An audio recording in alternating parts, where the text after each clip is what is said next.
I'm here in Osaka, Japan, with Leonardo and Pat and Tony and Robert Fraser, sound engineer for Stickman. And it's been an interesting week. Like my trip here took almost 48 hours because one of the first flight actually was late, so I didn't make the flight from Paris to Tokyo. And then I was in line for like 4.5 hours to get a rebooking and stuff. And I had to stay overnight in Paris in a hotel, stuff like that. It's really like, I don't know, probably some of you have flown long distances, but something like 14 hours on a plane, it's really too much. Um, I started thinking about like how many movies can I watch in 14 hours? Well, yeah, I have one for you, Marcus. yeah, I sent you a link on your video, and I gave you a clip from Andrei Tarkovsky's Stalker, the railroad sequence, because your visual was Tarkovsky all the way. It was brilliant. It was just the watch the little clip and you'll know. And the people here okay. that may have seen the movie know the scene I'm talking about before they enter the zone. It's a brilliantly. There's no dialogue. It's just Yeah, thank you. Yeah, yeah. that was the train ride I did yesterday that you're referencing, right? Yes, Yeah, with the I bullet loved it. train. I watched the whole thing. Just a minute, so it's not too much. Yeah. But anyway, like we made it to Japan. Leonardo was there already a day early, I think. Um, Leo, where are you? Are you here? Ah, there he is. Okay. Okay, Leo, you need to unmute and show your face, please. Yeah. Anyway, so it's like I'm returning home on Saturday night, so that will have been like a whole week. Well, basically, 9 days away from home for 6 shows, which basically is just 3 shows in a way, because we set up at a club and we play 2 shows at 6. We played 6 and at 9, I think. That's what we did. Um, and with Stickman, we just had a tour in April, but still, kind of like getting back into the material is not that easy, even though we had just played.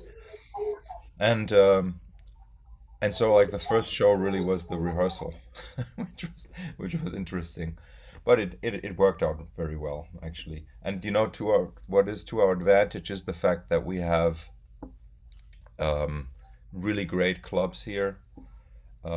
It's Billboard is the name of the company. I think they have licensed that name, and we've seen that they have stopped using the logo. So I think they're in the process of rebranding these clubs, and they're now calling them BBL, which I guess stands for originally stood for Billboard Live. Um, yeah, and yeah, I mean, like jet lag. I'm 7 hours ahead, and traveling ahead is really can be really really difficult. Yeah, I mean, Christopher, remember when you moved last year? Oh yeah, yeah. I'm fully adjusted now, but it does take time. Mm, You and I are at least now only 3 hours apart. You're 3 hours behind me, but I'm still in the future. wow. Yeah. Yeah, I was actually wondering how that works. If you're then crossing the date line, like it's kind of mind-boggling. Like, do I jump a day back, or how does it work? Yeah, it's Thursday for me here. Yeah, yeah, it's So Thursday for me as well here. Yeah, yeah, yeah. And sometimes people say, well, if you do the opposite, then it's only 9 hours versus, but your body sees the time you've skipped, so it doesn't care that it's 3 p.m. if you miss the night. So yeah. Yeah, exactly. Hey, Marcus, yeah, but the NASA web photographs put time in a whole different mindset. I mean, what we're talking about is a grain of sand at the end of the finger now, you know? Well, Can you hear me now? yes, Yes. Leonardo, there you are. Okay, cool. You know, somehow I have to use my iPhone. Welcome. My iBook died because I don't have the converter. I forget in Tokyo to charge, but I'm here. Good. Hello, everybody. Hi, Leo. Good morning. Hey, Leo. Leonardo. Guten Morgen. Cool. Bom dia. Ohayou Ciao, gozaimasu. ciao, Leonardo. Ciao. How are you? Hey, hi. Fine. I'm good. Yeah. Good to see you, Leonardo. And Marcus and Yeah, everyone. cool. Yeah, let me see. Yeah, okay, let me see if I have. Okay, cool. You know, we are here. Yeah, what kind of story do you have to tell us today? Or do you want to tell us today? Yeah, the story is that I like morning. Like, you know, Yeah. even though I'm hey Giovanni, even though I my whole life I spend a lot of my life during the nighttime because of the shows. I don't like night. I don't like nightlife. I think nights are to be a home. I love early mornings, and there is a thing here in Japan that during the summertime they don't change the time. You know, and then 4:45 in the morning, it's already daylight, and then because of the jet lag, because of this time zone changes, like I'm awake 3:30, 4 o'clock in the morning, and one of the most amazing experiences for me is just to see the sunrise. Yes, there is no sunrise because during the summertime there is no sun in Japan because it's monsoon season, rainy season, but still, you know, I love to see when the day starts. You know, when days, you know, it's amazing sensation. I would like to live in a world where there is no night, there is no dark, there is only light and sun, you know. And and this morning I went to the laundry because I need to do some laundry, like and it was experience, like, you know, and seeing to this kind of a little neighborhood, which is a kind of entertainment, kind of dining and drinking neighborhood called the Fukushima here in Osaka. And then everything was open until 3, 4 o'clock in the morning. But when you walk like through the streets at 4, 5 o'clock in the morning, there is nothing. It's there is amazing calm, and that's my favorite part of the day when there are no people, and only occasionally kind of couple of drunk, you know, people on the street. But that's all. And that was my morning. And now I'm here, like, you know, talking to all of you. But I love mornings. Mornings, the best part of the day are mornings.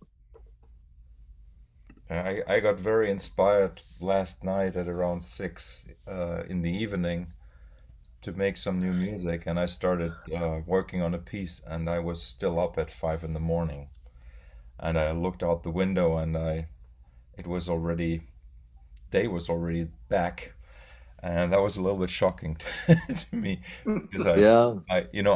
I was supposed to meet all of you like just 4 hours later, and then I still managed to sleep around 3 hours, which is good. It's really interesting. Like all of this week, when I arrived here, I slept like almost 24 hours nonstop, almost. Well, And then I slept through like two nights fine, and now it was last night was Wednesday for me, right? And for you as well, I guess. And I couldn't sleep. It's kind of like funny when I return home from the US. Sometimes takes me, I mean, it takes me really 2 weeks to get back into the rhythm, which for some people sounds crazy, but it yeah. really is like that. I'm also like very sensitive to really pay close attention to what happens to me and when I'm really back. And yeah. Yeah, but for me, it's a little bit different because we were always flying from Europe. This is my first trip to Japan from Spain, from Europe, and then like there is not so many hours time zone difference, only like 6 or 5, but no more, like 7, I believe. Yeah, and but what's happening when you are flying from New York? That's like 13 hours time zone difference. So that's actually coming to Japan is not so bad, but going back to USA, it's kind of can be brutal. But now I think I'm just seeing like how I can adjust to that kind of like to shorter kind of time zone difference. Maybe it will be better. I don't know. I will see when I go back now home in Spain, like how I feel, and I think we'll be okay. How is your move going, Leonardo? Movie is great. Of course, I don't have no personal things to move, but I have, as you know, like I have a huge amount of stuff from my office. Like I have, like just it's not just my collection of the CDs and LPs and books, but it's like massive amount of records on MoonJune Records because almost on MoonJune Records because I have 125 releases plus I sell additional 15 20 titles, associated titles. It's a lot of stuff, but things are getting well, and I'm receiving the container, like a big cargo container on 25th, and I am already fixing my new office, which will be the new MoonJune World Headquarters in Toledo, and I'm ready to go. But regarding everything else, I'm there. Like you've been to my place. I except my personal clothing, I didn't bring anything from New York. All my stuff is still in my apartment in New York, and maybe everything will stay with my son. And he will take care of some stuff. But movie is great. I like it. I just needed a change. I needed to live in a place where is kind of different kind of rhythm of life. Mm-hmm. I needed kind of a very kind of organic, slower rhythm of life where people appreciate time, company, and there is no rush. Mm-hmm. And in that way, I can see when you're living in New York City, I'm a very dynamic person. When you live in New York City, like dynamics are very high and energy are very high. But then I'm also a guy of high energy. Then it's kind of a competition. You are fighting with each other. But when you come to Spain, you just love it. You're the place is much slower than New York City. But then I have also can lower my energy, my level of dynamics, and then I feel better. But then I can be in control of the situation. In New York City, is always a fight, which is something that I loved until a few years ago, like 4 or 5 years ago. I loved. I will be able to live in any other place than New York City, but now I cannot live anymore in New York City. I need like something that is kind of that I can control the things, and that gives me kind of more comfort, with things that I'm doing. Look, I'm 60. I'm still young, but still, the time, 60. It's not very young, but it's still young, and I have to take care of my health, and it's just a good change. And for my wife, it will be also a good change. She's still in New York. It's transition time. Leonardo, you yesterday you said something funny that I had to write down, and I'm going to read it. Okay, tell me. Said, I don't. I'm not getting old. I'm getting less and less young. Yeah, but that's yeah. That's cool. Yeah, actually, that's the truth. Like I'm still a little kid in my head, but I'm getting less young. But I'm not aging. You're getting to be a fall chicken. You're getting to be a fall chicken. Yeah. I told Brett earlier he was not a spring chicken anymore. I'm a summer chicken. No, you're a fall chicken. Late summer, please. Late summer. Yeah. But age is a state of mind and a state of body. So if you keep both young and flexible, it's just a number. Yeah, it's just a number. Of course, it's just a number, but also we have to take care of these kind of details because it's very important to balance things because we cannot see like I specialized in not with label is completely different, but in things that I do for living because I don't live from label, like booking and handling with musicians. I like 20 years ago when I started working with musicians, they were already sort of old, and now all these musicians are even older, and when I see friends of mine like Roy Babington and John Marshall from Swap Machine, they're 82, and when I started working with them, they were 62, and I thought they were kind of old, and I am 60, but there is a expiration date, unfortunately, and I see that everybody is kind of slowing down. And I have very interesting thing with Tony. Like Tony is in very, very good shape. He's 76. And then sometimes I tell him a few things, like, like it's kind of, I'm on automatic pilot. I said, don't tell me that. I'm not so old. He doesn't want to be reminded to slow down and to do certain things, because he's kind of fighting against the thing that, these natural things for humans to age. But on the other side, he's also like young in his mind. But on the other side, our body, no matter how well we are taking care of our body is still getting a little bit older and older and older. And that's why we have to coordinate. Otherwise, we get tired. And I see these musicians like Pete Levin and Tony Levin and Roy Barrington, Joe Marshall, and these kind of older guys, they cannot handle certain things in the way that they were handling only a few years ago, especially after these 2 years of doing not so much and going back on tour. They're getting more tired, and their mind is still very, very young. But sometimes body, they have to slow down. And and Tony next year has one of the busiest schedules ever in past 10 years. He's doing so many gigs like Stickman, Levin Brothers, and especially Peter Gabriel. He has to take care of himself, because it's not easy. We as much we want, even for my age, 60, or Markus 50, we have to kind of make sure that we are not overdoing.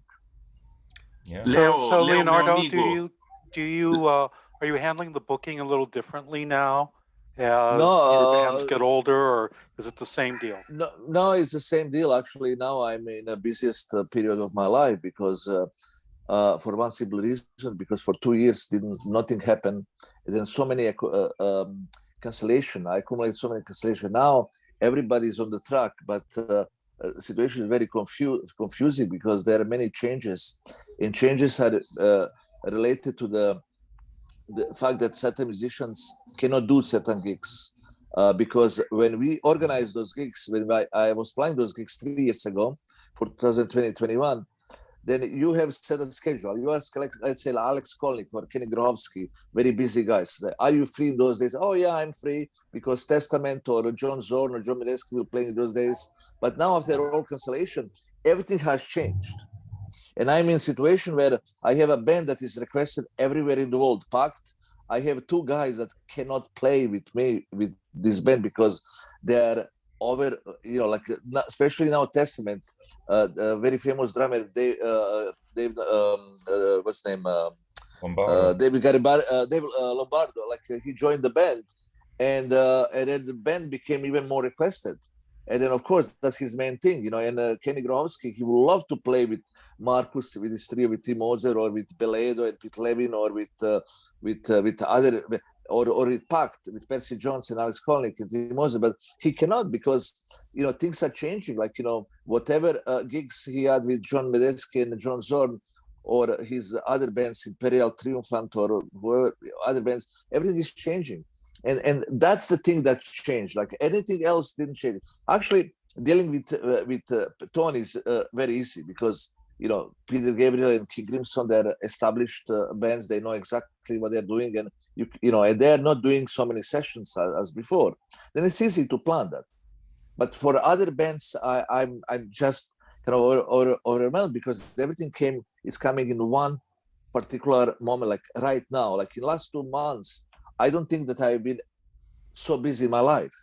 It's not just booking, just changing the things, like dealing with situations, and that changed. But in terms of booking, it didn't change. But actually, a few days ago, we had a meeting in Tokyo, and I said to Tony, regarding Stickman, we have to kill one gig in Virginia, because it's too much. We have 9 gigs in a row. A few years ago with Stickman, that won't be a problem. But now, it's a problem. And then Tony needs, even though he can handle, but it's better to have 1 day in between. And this is what is changing. Even with the Levin Brothers, we have 2 days, in middle of the tour in September. They have to have a couple of longish drives. And we decided to cut St. Paul in Minnesota not to do that gig because it's simply too much. And that's the thing, like, you know, I'm realizing that that sometimes it's too much, and I have to think about that. Like, you know, on one side I'm on automatic pilot, and you know, I booked gigs. You know, there are opportunities, blah blah blah blah. But then they realize, oh, but these guys are not so young. You know, they cannot, like, you know, be on the road all the time. And then fans, they don't understand. Like, people ask me in Japan, oh, you have day off, why you don't go to Kyoto? Look, you know, first of all, when musicians come to tour, the lowest priority for musicians is to go to meet other people and to visit places. The priority is to sleep. And it's not just doing these intercontinental flights to Japan or China or Indonesia or South America, but also like when you're touring like domestically, just in USA, like meeting people and going to set special restaurants just to make happy certain fans or that's not priority. Priority musicians is to relax, because they don't understand that the gig is actually the easiest thing to do. That's the easiest thing to do on the during tour, playing the show. But there is you have to wake up in the morning. You have to go to one place, to other place, to airport, or to change to leave your hotel on the road. Then you know you have a flat tire. Then you know somebody gets sick. You know, and you go to the sound check. Things are not working. You know, and you know there is a lot of details. Then show comes. That's easy part. Or signing out for half hour after the show. But you know I have to make sure that you know everything is okay, because people are going, oh, can I meet Tony for this, for that? Can I meet John Etrich for this or that? Can I meet the... Yes, it's nice. Everybody likes company, but there is a time for this, because musicians are getting, you know, more kind of overwhelmed by this. Like even people like Pat Mastelotto, who is younger, he needs time to relax, to sleep, to recharge. Otherwise, if he's meeting so many people, how he can be fresh for the next show? And I have to think about that, you know, and also traveling, you know, and you know, it's a complex. Like booking is not just booking the shows or playing them. What is coming up for Stickman show-wise? Yeah, Stickman. Yeah, we have a lot of gigs because we had so many cancellation in previous few years. Like we have like 2 weeks in Northeast USA, including one progressive rock festival, Progstock in New Jersey. Then we are going down to Mexico and Colombia for 2 or 3 gigs, and that will be kind of short kind of tour. Then we, in the middle of November, we are going to South America, doing Chile, Bolivia, Argentina, Uruguay, maybe Paraguay, and possibly Brazil. And then in February, in March, we have a West Coast tour that is starting in Vancouver. That will be 5 weeks tour. But we have a couple of kind of 2-3 days off in between. And it's a lot of shows. And then we have a European tour, which I have to coordinate with our friend Francesco, who is handling our European booking, which is in November. As you know, we canceled European tours like 3 times, you know, for various reasons, COVID and other reasons. And we, you know, and we will have a lot of gigs with Stickman, like maybe 70, 80 more gigs until the end of the next year. And but booking Stickman is actually easy, because we know exactly when Tony and Pat are free, and it's just coordinating, like, to make sure that, you know, we don't travel too much. You know, for me and you, it's easy, you know, but you know, for Pat and Tony, you know, we have to take care of our uncles. Leo, meu amigo. Sorry, guys, my English is not very good. But about regarding the previous topic, I'd like to say that you're not getting older. You're improving with time. You're not 60. You are version 6.0. Of course, that's what I wanted to say. Yeah. Like I always like to say, like, one thing: I'm 60, but I have still a lot of hair, a lot. And it's my DNA. Plus, I don't have so many white hairs, you know, and that makes me a little bit kind of youngish looking, but you know, which is kind of okay thing. But yeah, I like that thing. Like I'm 6.0 version of myself.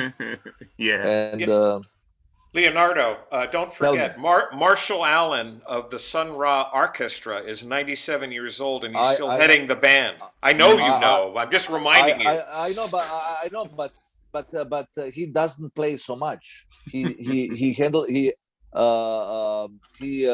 his band from time to time.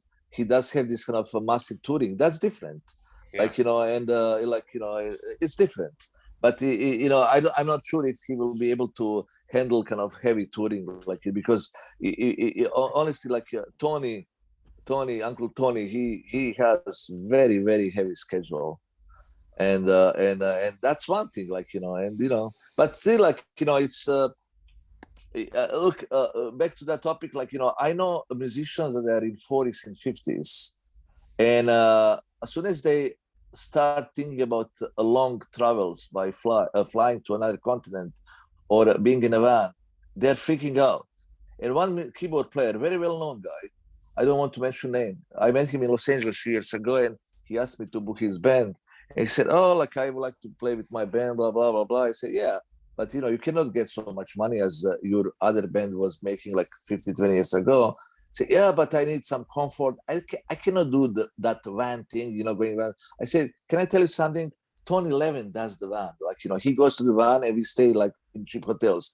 There are some musicians, they don't understand that when you're in a certain kind of environment and in certain kind of like you cannot, it will be nice to play in 1,000-seat theaters, but Stickman or that guy's bands, they are not bands for 1,000-seat theaters. Maybe for Stickman in South America, but in USA you are playing like 200, 300, 400 capacity venues, and that comes with a certain price. You get lesser money, and you stay in cheaper hotels because you have to save money.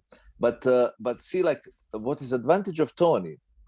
Tony knows how to switch his thing inside of his mind. Because with Peter Gabriel, he flies private jets. With King Crimson, he flies first and business class, stays in exclusive 5-star hotels. With Stickman, Levin Brothers, we are going into old Robert Fratz's van, and we are staying in Days Inns. And he doesn't complain at all because he understands that's the reality. And but why does he do it? He doesn't have to do it. He does it out of love, obviously. Right? He wants to play with Marcus and Pat. Yeah, but not because he's a musician. It's a kind of it's addiction. Yeah. I have another friend of mine who is a wealthy man. Jan Ackerman, a very good friend of mine, a guitar player of Focus. He's 76 now, and he needs to play. He does need to play. John McLaughlin. He needs to play. See, when you are playing for 40, 50 years consecutively, you cannot stay home doing nothing. You are bored after 1 week, 2 weeks. And I can tell you one little detail. When we were with Levin Brothers in Bolivia, and I speak Spanish, they asked me to be interpreter. And the guy from national Bolivian television came to interview Tony. And he said, "Oh, Senor Tony, you are traveling so much. And, how you're dealing with this kind of travels, with this band, that band, like everywhere in the world." And Tony typically, with very few words said, "Oh, it's good for marriage." You stay away from your wife, and in that life way, you desire your wife more. Same with me. I always say, I travel a lot. People say, "Oh, what about your wife?" Don't worry about my wife. She's okay, because that may be what holds our relationship. What makes our relationship very strong. Not being all the time together. But back to to your question, certain musicians with 56 years of career, like Pete Levin, he wants to jump, he wants to play every night, and he wants to play for 2 or 3 hours. And Tony's told me a little thing, they were touring with Levin Brothers a few weeks ago, and of course before every Levin Brothers tour, Pete prepares a lot of music that has to be rehearsed. And he wants to play 2.5-hour shows, but it's too much. And then they decided they were playing 1 hour and 45 minutes. And then during the one show, before 15 minutes before the end of the show, after the tune, he was talking to Tony during the show. Say, "Tony, the band is very hot. Let's play another 3 tunes." He Tony said, "No, you're already playing a lot." See, trying to explain that certain musicians, when they're getting certain age, they simply want to play. That's the essence of their life. And yeah, that's it. Markus, where do you fit in that spectrum? I'm curious. The playing live. Well, yeah, whenever I'm on stage, I'm noticing like I haven't got a single millisecond where I can not be 100% there. So really, for me, playing for just 1.5 hours is a lot of work. And so for me, there's like a limit. I think like more than 2 hours would be just way too much. And even playing these, because here in Japan, we're only playing, the first show is 70 minutes, second show is 75 minutes. And that's already a lot of concentration you need to get through that kind of set. And so yeah, for me, as you know, like with Stickman, I think it's ideal, like the 90 minutes or like 100, or maybe like, yeah, 105 minutes, what we usually do, is great. But when I play solo, like I can play 3 hours. I would, and it's more the improv that allows you to go, yeah. Yeah, the improv kind of, means like I can do things on my own time, like I can just like not play, I can only listen, But with Stickman, where it's like mostly written music these days, I don't want to go over a certain limit. Okay, another question, follow up. So if you had the choice, how many shows a week would you do when you're on tour? Knowing that you have to go in the van and all that, what would be ideal for you, just for the musician, not the human, but the musician? For me, it would be 5.5 on average. That's kind of like what is great for me. I don't like it if there are too many nights off or days off. I think for me, I really lose the flow when there's a night off sometimes. Yeah, because remember when you had last time West Coast tour, and we had like 3 or 4 days off in Central California, and Pat went to see his parents in Chico in mountains.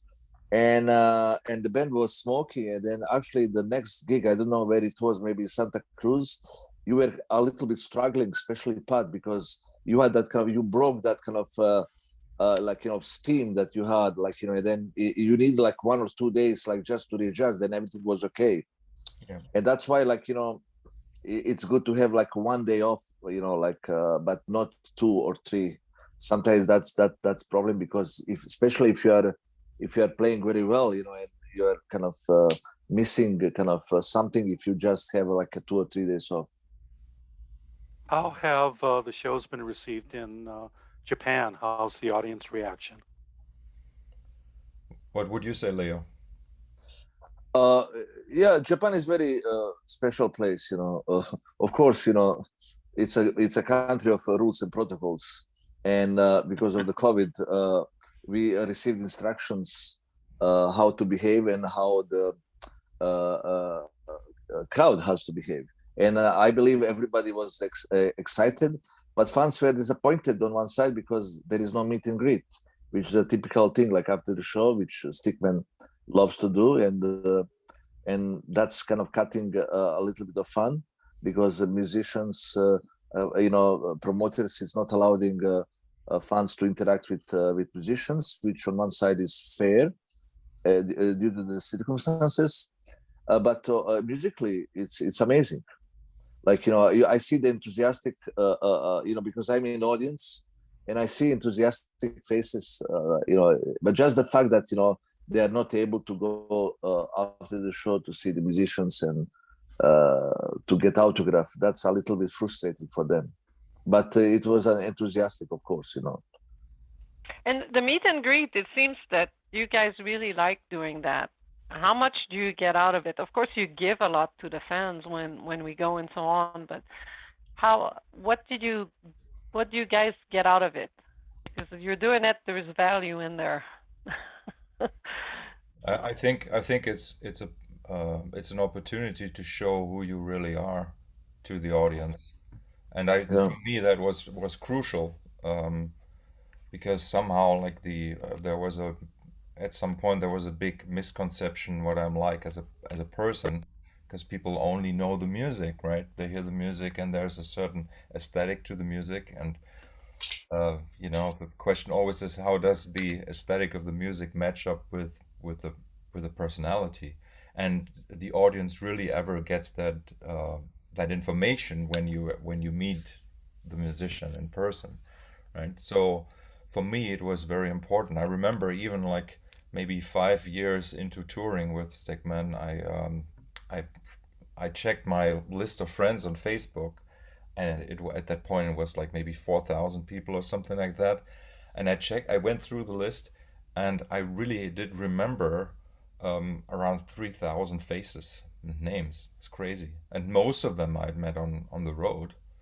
So Yeah. for me it's very important, and actually one of the reasons why I started the Living the Dream events was that I wanted to find a way to kind of like stay in touch with you, you know, because Mm. it's been such an important part of my life, and I didn't really realize how important it was and still is. Yeah. But also for Tony, Tony has specific kind of a situation where with King Crimson and Peter Gabriel, he doesn't have contact with audience because they're big shows, and they don't do, they do this kind of VIP packages, which is different. That's for privileged people that have pay extra money. But Tony actually enjoys the fact that he can meet with fans. And actually, Tony, since the beginning, was very clear. Stickman is not doing a paid meets and greet. He's definitely against that because he just wants to go out of after the show close to my match table to sign autographs, to take photos with people, just to show his human face, because that's very important for people to that we are not that musicians are not untouchable icons or idols of fans, but they're just people like anybody else. And then, but when you have this kind of big bands that you cannot be in touch with these kind of famous people, and then you idolize and you have wrong perception about people, but because you don't know them, they like there was a joke about Bon Jovi, like you cannot meet Bon Jovi after the show, but you can sit on his chair and you can take picture with his microphone, and and then if you're a fan of Bon Jovi or these kind of superstars, what kind of connection you have with those guys? You don't have connection. But with people like the bands that I work with, like Stickman or PFM or Soft Machine or Ian Ackerman or these guys, Scott Henderson and Pete Levin, the fact that you actually can talk to the audience, and that you during the show you can actually point to the people in the say, hey, I know you, I remember you. Like I remember John Etheridge in Los Angeles. He said, "Oh, I know your face. You've been on the East Coast. Like I saw you also in England. Like just the fact that you can talk to audience, and then after the show that you can be in touch with the audience."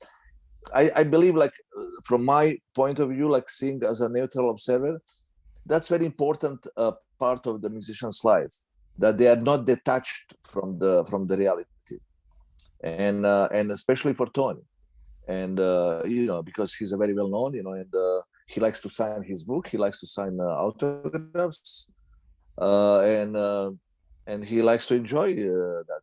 It's I think it's great, because a lot of people after the show, they don't want to do anything, and we have very good relationship between Horatio Nardini, which is myself on match table, and the band. They talk during the show. They say what I have on the match table, and then because I'm a good seller, I sell a lot of CDs and a lot of books.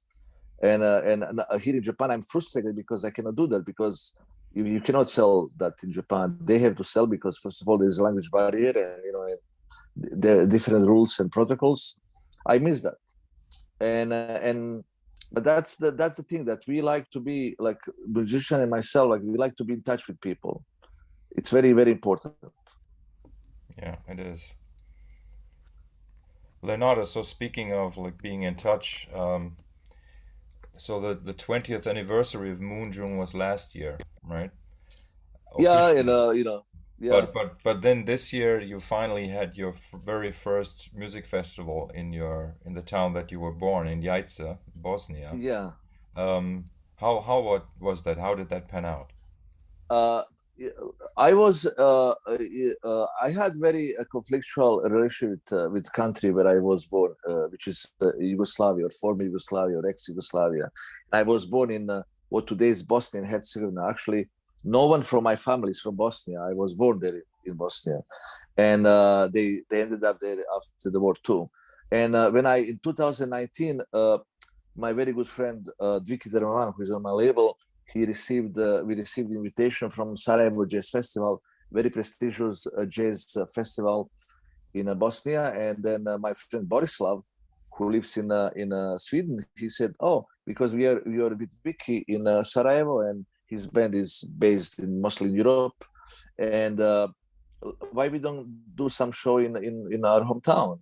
And it happened, and it was a triumph. Then mayor of the city said, "Look, maybe we can do more of these things." Then Borislav, who's friend that I know for more than 50 years, he said, "Oh, maybe we can do a little festival." I said, "Yeah, if they can provide logistics and musicians can come, especially those that they're living in Europe." And then we decided that will happen in 2020. Of course, it didn't happen. Or in 2021, it didn't happen. Then finally this year it happened. I actually wasn't the promoter. I just provided content, and they promoted.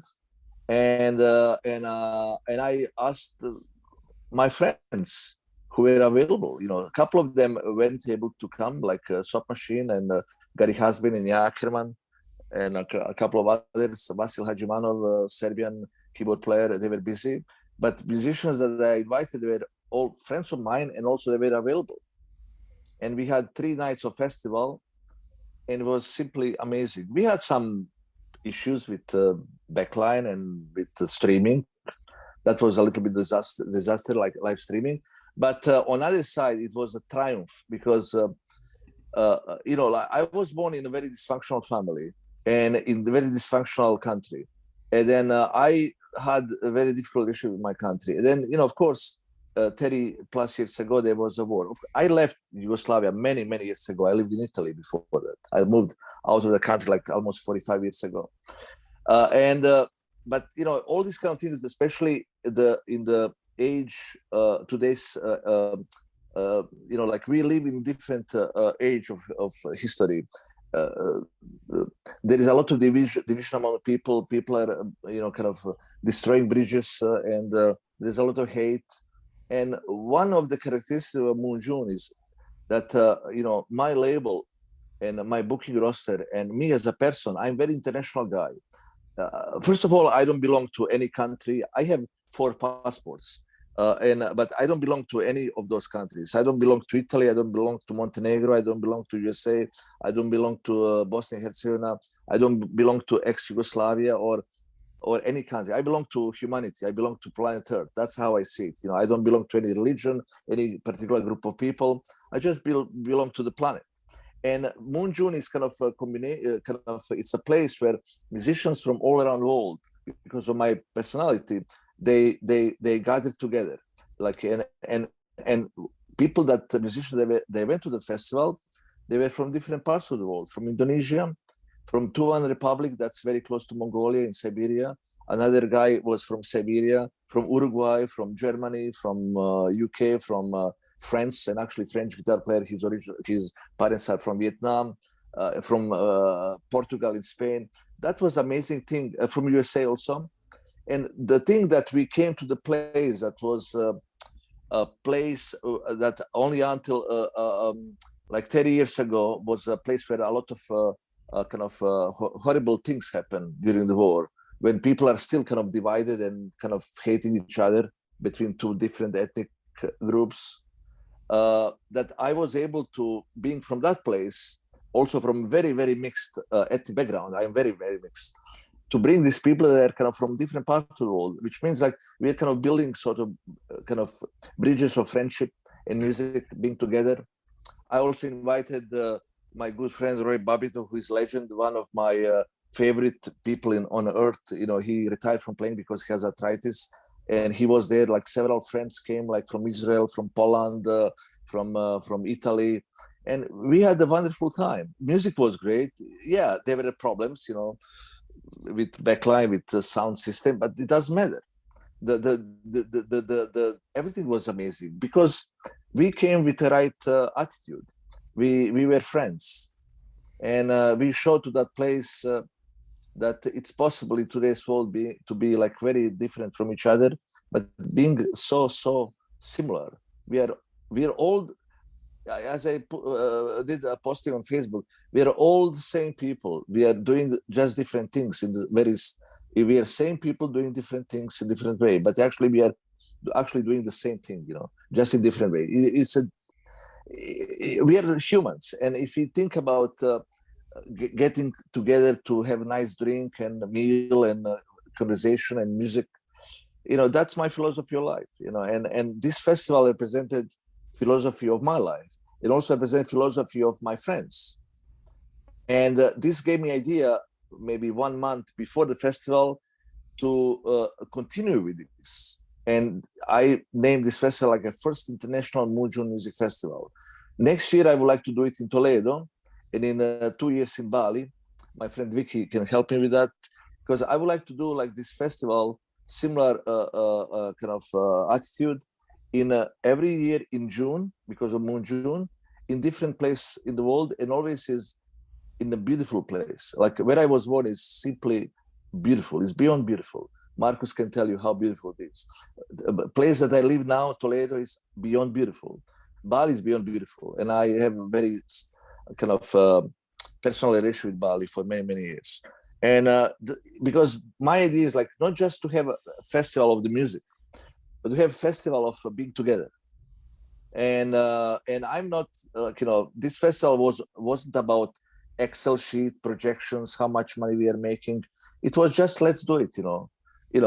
I had some money. I'm paying some musicians. Some musicians, they don't need money because they have money. Other musicians, they need money. I give them money. Like, it's not about thing like how much money we are making. It's about idea. Then we are thinking about bigger picture. Maybe this kind of thing can help us to build something better, where we actually can make some money.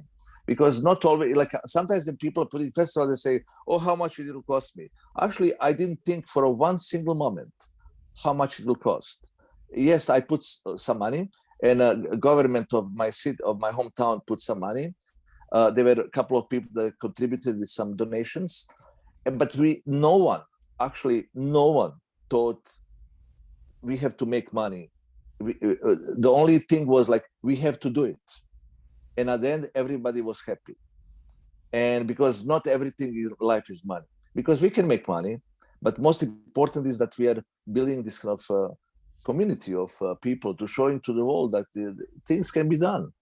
And then, we can make money in a different way, like, and I hope that next year I can get major sponsors, like at the festival in Toledo, they can pay musicians, and actually I'm very ambitious. I already confirmed the Stop Machine and Deva Bujana from Indonesia, and most likely Diego Amador, very well-known pianist, flamenco jazz pianist from Spain, that is my client now, and maybe a couple of other bands. And I hope that I can get money, that it can become festival, that I can pay musicians properly.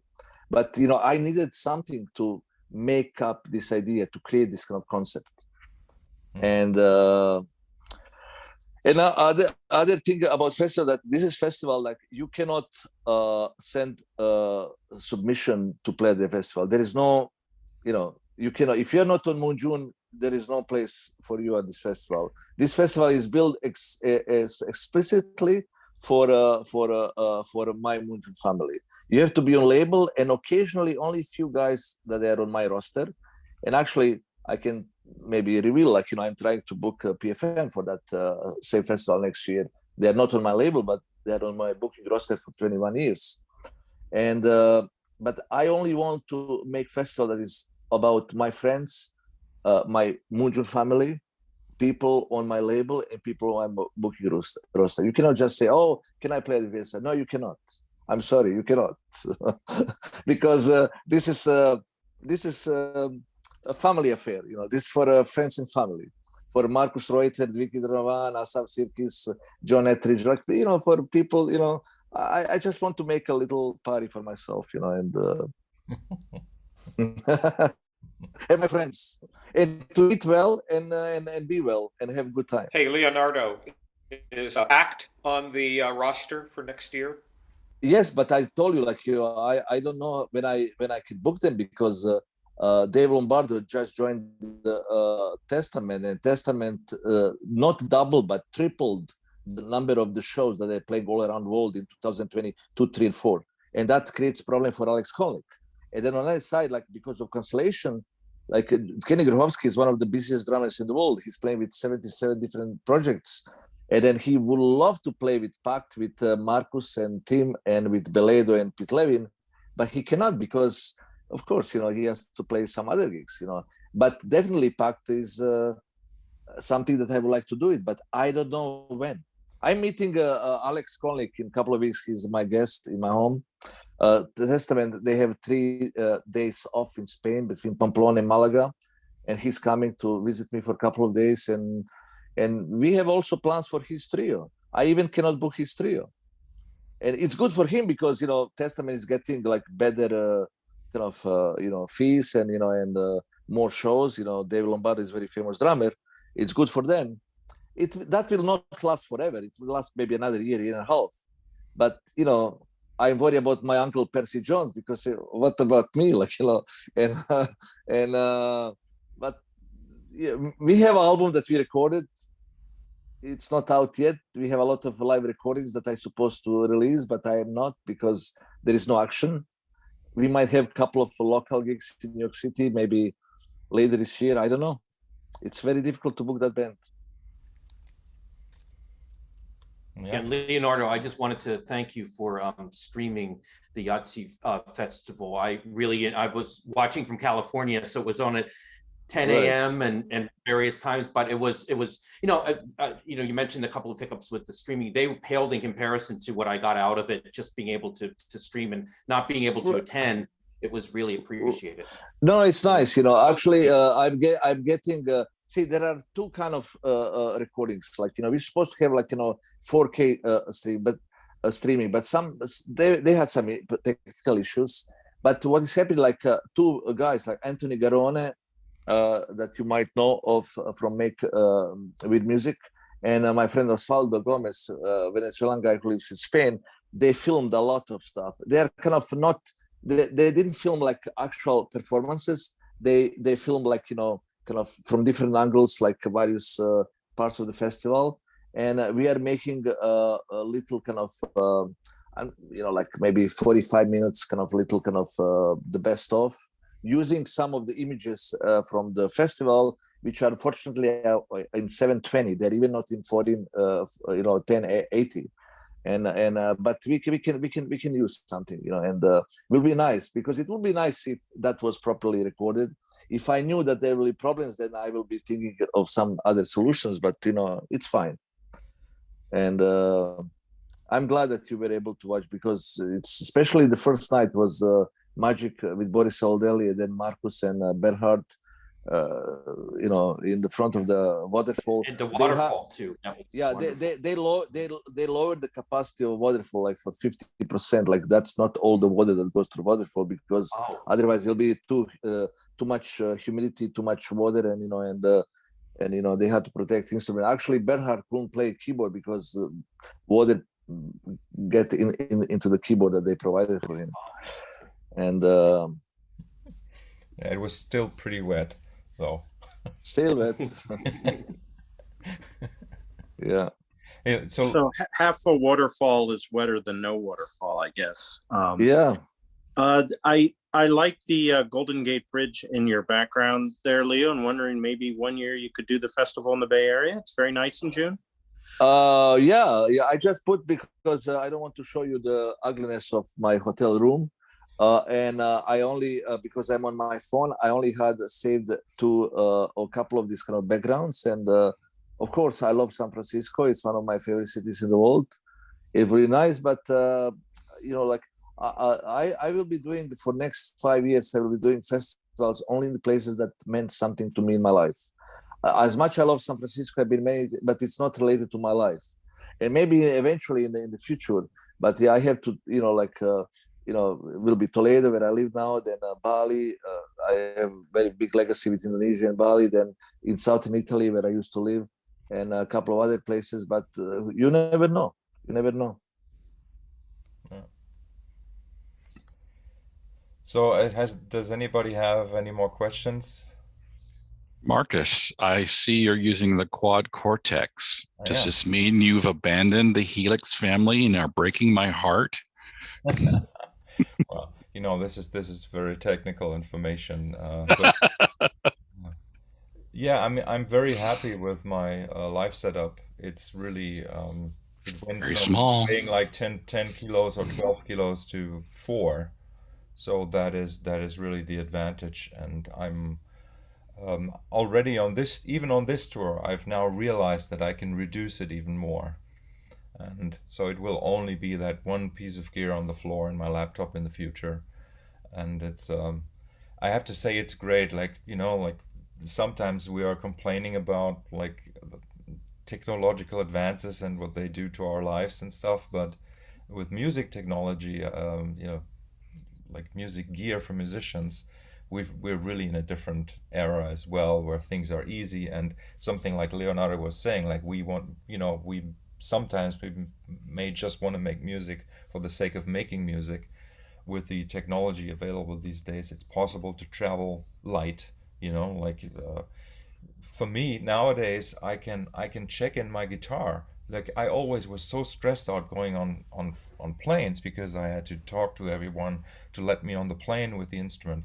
I always knew that once I'm on the plane, there's no problem finding space for the instrument. But like all the hurdles before actually getting there, it killed me. And so now I only have a trolley with all my gear, with my clothes in it, and I can take the trolley on the plane. I check in the guitar, and everything is super easy. And that's why, Chris, the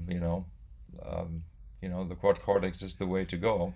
But, every kilo matters. I totally get it. Yes, yes. Yeah, Leonardo and I, we have been doing lots of things together, and just like I need to toot my own horn here a little bit. So Leo, speaking of Japan, when we were here in like 2 years ago, and Gary Husband and I recorded our first album together, that became that was totally unexpected, and also thanks to Leonardo that happened. Last September, around my birthday, right, Leo? We were in at La Casa Murada, and Gary and I, Yeah. Okay, Marcus. I like sake. I'm not into the super, even though I enjoy some of them, like grappa in Italy, but my thing is like mostly of wine and beer. But I like sake. I really love sake, and I like even soju, which is similar to sake, but what is interesting, like beer, like I'm not a big fan of light beers, but in Japan they have probably the tastiest light beers ever.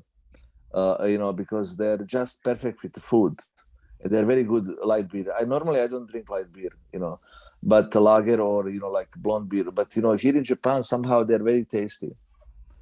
We have to turn you on to Malort. We have to get you some Malort, Leonardo. You have to. Oh no! Yes. It's a necessity. No.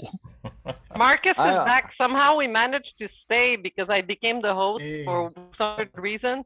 That's great. So we're still here for you. So tell us, you were talking about the gear and you froze and you disappeared. Yeah. I'm sorry. Music of our times. You're back. Yeah, music of our times. Like, okay, Yes. So speaking of MoonJune and what Leonardo does for and with me, right? We, Gary, Husband, and I, we recorded a follow-up. So there's going to be music of our times too, which actually, when we recorded that in September last year, I returned home with the tapes, so to say, and I finished and mixed the album right away. So it was a project that was finished like from starting of the recording to the mixing in a 5-day. But we have to tell them big news. big news is that you didn't play one single note on touch guitar on Yeah. that album. Yeah. There is no touch guitar. Can you imagine Markus Reuter making an album? There is not one single note on touch guitar. It's all What did you Fender play then? Rhodes, mostly Fender Rhodes, acoustic guitar, and some synths, and a lot of computer, a lot of these kind of little things that he has on computer, but mostly Fender Rhodes. And it's Fender Rhodes that you never ever heard Fender Rhodes sounding like that way. That you can, he revolutionized the Fender Rhodes. No vocals, Markus? No vocals? No vocals from me, but Gary did some. Oh, but Gary Husband did some vocals. But Great. Markus has the velvet voice that French Canadian singers really love.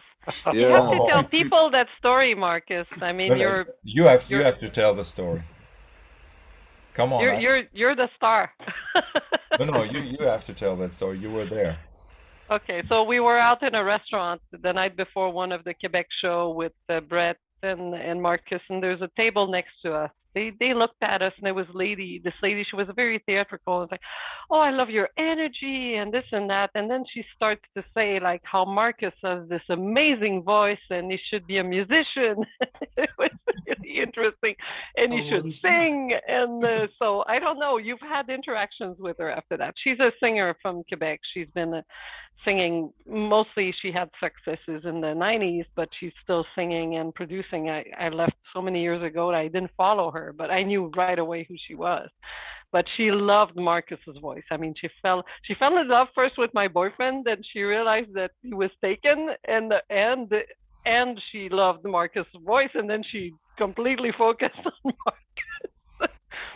So what did you guys talk about after that, Markus? You became friends? No, we didn't talk at all. Oh, I thought you guys exchanged on Facebook. No, she wrote a couple comments, which was interesting. But it was so funny because she spoke with you guys, or well, Brett, not really, but she spoke with Christine in French, and in Spanish and in English. I had some sort of idea what she was saying, but then once I realized that she was actually talking about my voice, I was totally flabbergasted, right? Like embarrassed and embarrassed. Yeah, like it was crazy. Yeah. So no, I'm not singing. Like like I have this dream. Like if and when I'm doing a vocal record, it has to be with a symphony orchestra. It will be the symphony orchestra and with me singing. Like that will be the only time that I'll sing if I have that kind of opportunity. What about the vocals you do on the Stickman albums? No more plutonium. No more plutonium? No more It's plutonium. so much fun. Oh. And especially no more soup. Oh, No more yes. soup. No soup for you. Yeah. No soup for you. So Markus, Leonardo. What Leonardo sorry. So in particular, you two, I've been following y'all on Facebook now for a bit, and on the subject of like getting to know musicians on a personal level. This is why I love events like this, or love, I guess, comparatively the smaller music scenes, so that you can have more of like a personal connection with them instead of, like Leonardo said, just idolizing them. So yeah, it's been nice being able to actually hear y'all. Yeah. Thank you. Yeah, it is important, and it's like things come and go in circles. Like even like the thoughts about like what am I actually doing here? How am I surviving in this world? And like turning 50 soon, and as Christine was saying, she feels like she's 16 inside, right? And stuff like that. But like how can we make it sustainable? And this is like sometimes like Leonardo and I, we do talk about that. It's not that just we are dreaming and we're living the dream, but there's also practicalities, right? And so my in my family there was a loss of a job recently, and like big chunk of monthly income is not there anymore, and you know, like whenever a situation like that occurs, obviously like my head starts, you know, my brain starts churning out new ideas, and like, what am I doing here? Like, can I actually spend the time, like even this trip, if you think about it, and Leonardo alluded to that, like the preparations, the bureaucracy took it, I'd say like 4 days, just 4 days to even go on the trip, right? And then I'm here for 9 days, and we're only playing these 6 shows, and we're only gonna get X amount of money for the whole thing.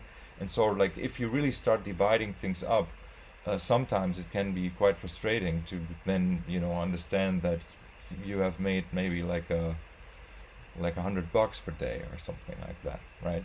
So where I know if I'm giving a lesson, like one lesson, I make more, right? So that's why things are really sometimes not easy, even though, you know, like we manage to keep living our dreams, and I won't stop. I know I won't stop, but just sometimes there are, like, you know, times of doubt, and then especially if you're stuck at the airport for half a day, you know, it's but you know what I'm talking about. Yeah, So, but it's part of the bigger picture. Like, you know, we put that as a part of the bigger picture. You know, we cannot think about this kind of.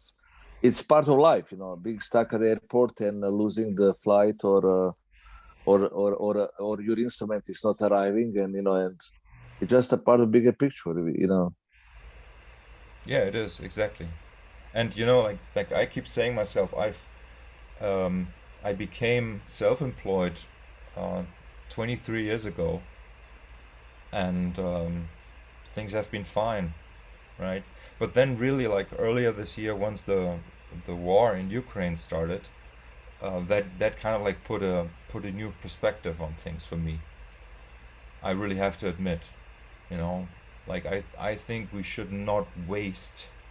Um, well, that's maybe not a good way to put it. Like, let's put it more positively. I think we should put our love out into the world, and if it's just like telling your brother or sister that you love them more, you know, I think it's very very important that we do Yeah, that. because words are great, but you know, doing things is much better than using words. So, you know, in my, you know, I always thought that words are sometimes are meaningless. You know, what means, like, you know, even if you say somebody to love that you love him, you know, or love her, it doesn't mean anything. You have to show that.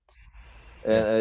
And and that's what we are actually doing. You know, we are showing say, you know, maybe if I'm doing something else, I might be making much more money, but you know, I live okay. But you know, sometimes people think that, you know, like, oh, you know, this Leonardo, you know, has luxurious a lifestyle because he makes a lot of money.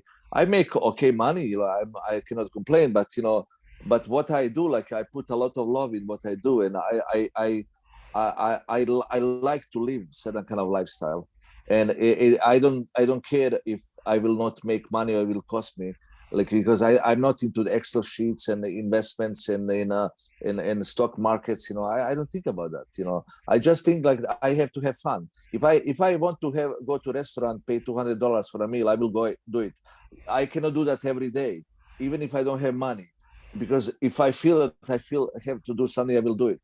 And you know, probably if I'm doing something else, you know, my wife probably would be happier, because my wife say, "Oh, you are dealing with these older guys and with music that nobody buys." Like, you know, why you? She told me, like, you know, 15 years ago, like 12 years ago, why you don't find a real job, like, you know. But now she understands.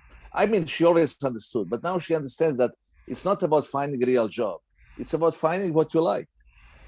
And you know, I have this kind of advantage that I came from the most expensive place on earth to a place that it's cheaper than Northern Alabama, you know, and you know, then I can afford to live you know, certain kind of life, because that was the thing, like, because really in Spain life is cheaper than in Alabama, you know, and it's, you know, that's the advantage, and I have to take full advantage of my life, because I like to travel, I like to be with my friends, I like to eat, I like to, you know, because we live only once.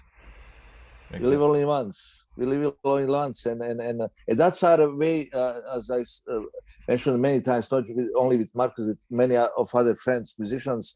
That's our way of paying our dues to the life, because we are invited to this planet to be alive, and we have to live. Rather than complaining, like I'm not a big complainer. I'm a very stubbornly optimistic and a positive guy, and yes, things are not good, but still, let's be honest, still life and planet Earth are the most beautiful things that exist. And let's enjoy as much we can, despite so many difficulties, so many wars, so much hatred. Still, it's an amazing place to be. Like, let's be honest, you just have to find right people in right situations. That's what, in a certain way, me and Markus and other friends of mine are doing. Yeah, we are making certain things to make money, but also we are doing other things because it's good. It's good for our soul, for our mind. To be active, to do something that we can feel. We deserve to be on this planet. Yeah. Hey, Leo, maybe one last bit of like interesting news. You already said that Tony is going to be busy next year touring with Peter Gabriel. So what do we have in store maybe for people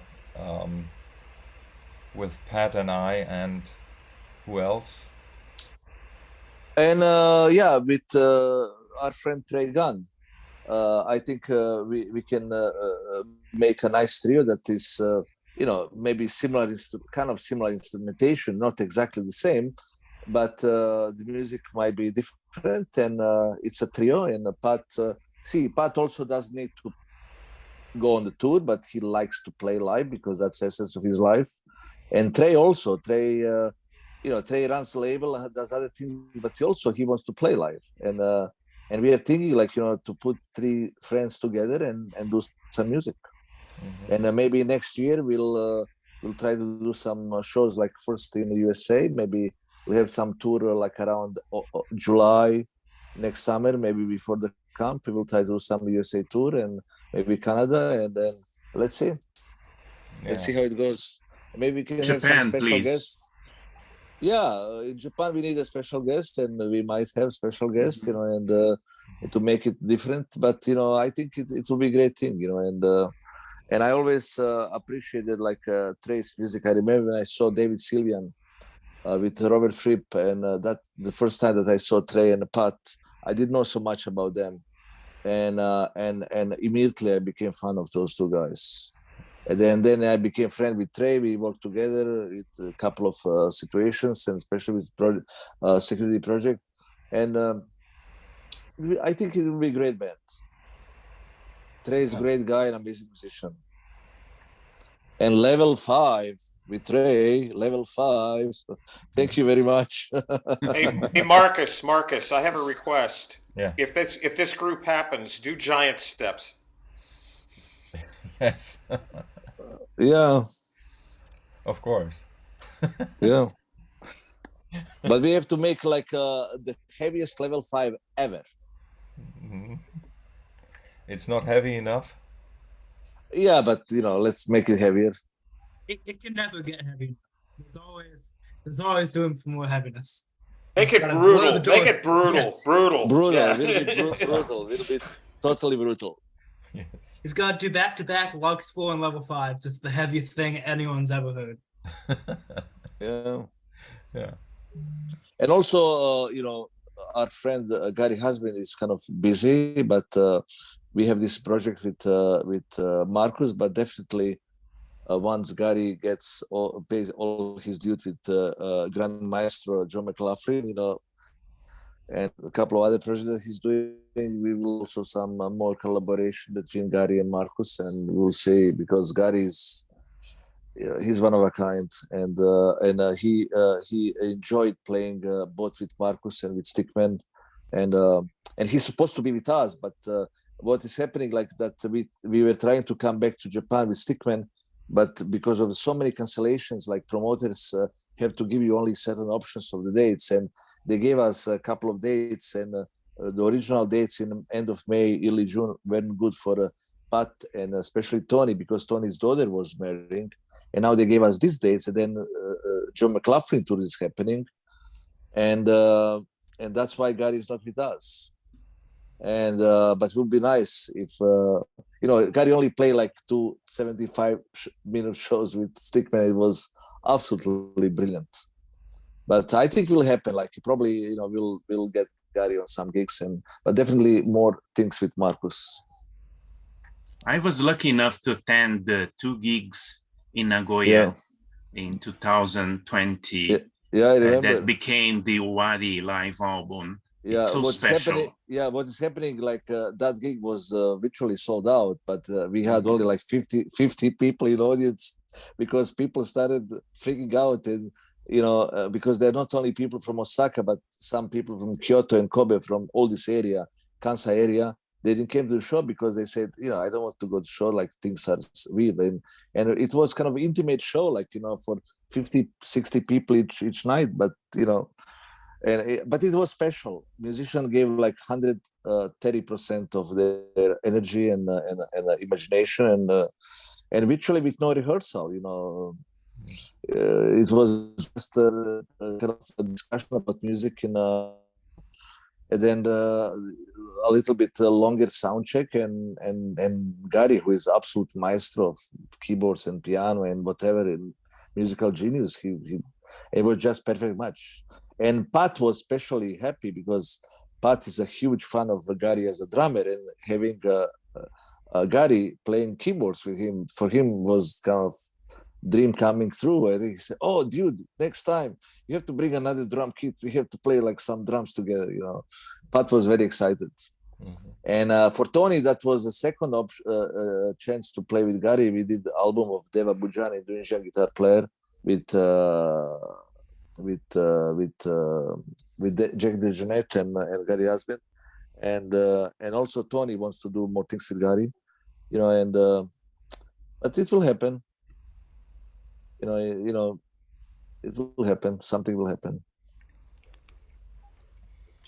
We are all looking forward to it. And I just like to point out that the tour in 2020 was canceled because Japan was it was declared, the state of emergency was declared at the time. And now we are in the middle of this tour with Stickman in Japan, and 2 days ago, the 7th wave of cases, the infections was officially declared by the government. So the new cases are skyrocketing here in Japan. Yeah, nearly 70,000 cases in Tokyo yesterday. Yeah, fortunately, this variant is kind of not very strong. But what's happening with King Crimson? Like King Crimson and Uruguayan singer Ruben Rada, they were first musicians to come to Japan to perform last year. And what is happening when they came here, and both artists, they had they had to do quarantine. As soon as quarantine was over, Japan was closed again. And then literally they were the only 2 foreign artists performing in Japan last year, King Crimson and Ruben Rada. And it's amazing that, they get out of the quarantine, but because they get quarantine, like they did quarantine in Tokyo, they were able to stay, but Japan was closed again, and hopefully it's not going to happen with Japan, because I have several tours, as you know, I have 13 tours in Japan on hold, and only one caravan is kind of we know that we are doing when we are doing it, maybe Soft Machine, but everything else, because promoted, they don't know when they can do the tours, because it's a kind of messy situation, not just in Japan, everywhere in the world, and also because of the war in Ukraine, and also China. Like I had a lot of opportunities to do China, but China is closed, and they are not opening China so fast. Yeah, the world is crazy. I always say the world is crazy, but we are not crazy. Okay. Thank you, everyone. This was very nice. Thanks, Leo, for being my pleasure. Yeah. Thank you, Leo. Markus, thank you so much for this. Yeah, we'll have another, you know, when we are ready to release a couple of Markus albums, we will do like another kind of general kind of Zoom convention. Yes. And I hope to see some of you on upcoming gigs of Stickman in October. And I don't know how many of you will be able to attend those gigs if you are in that kind of area between Washington DC and Boston, roughly. And otherwise, we'll see you sometimes somewhere in the world. Yes. Thank you very much. Bye bye for now. Thank you. Bye bye. Thank Thank you. Thank you so much. Thank you so much, Marcus. Obrigado, danke. Bye.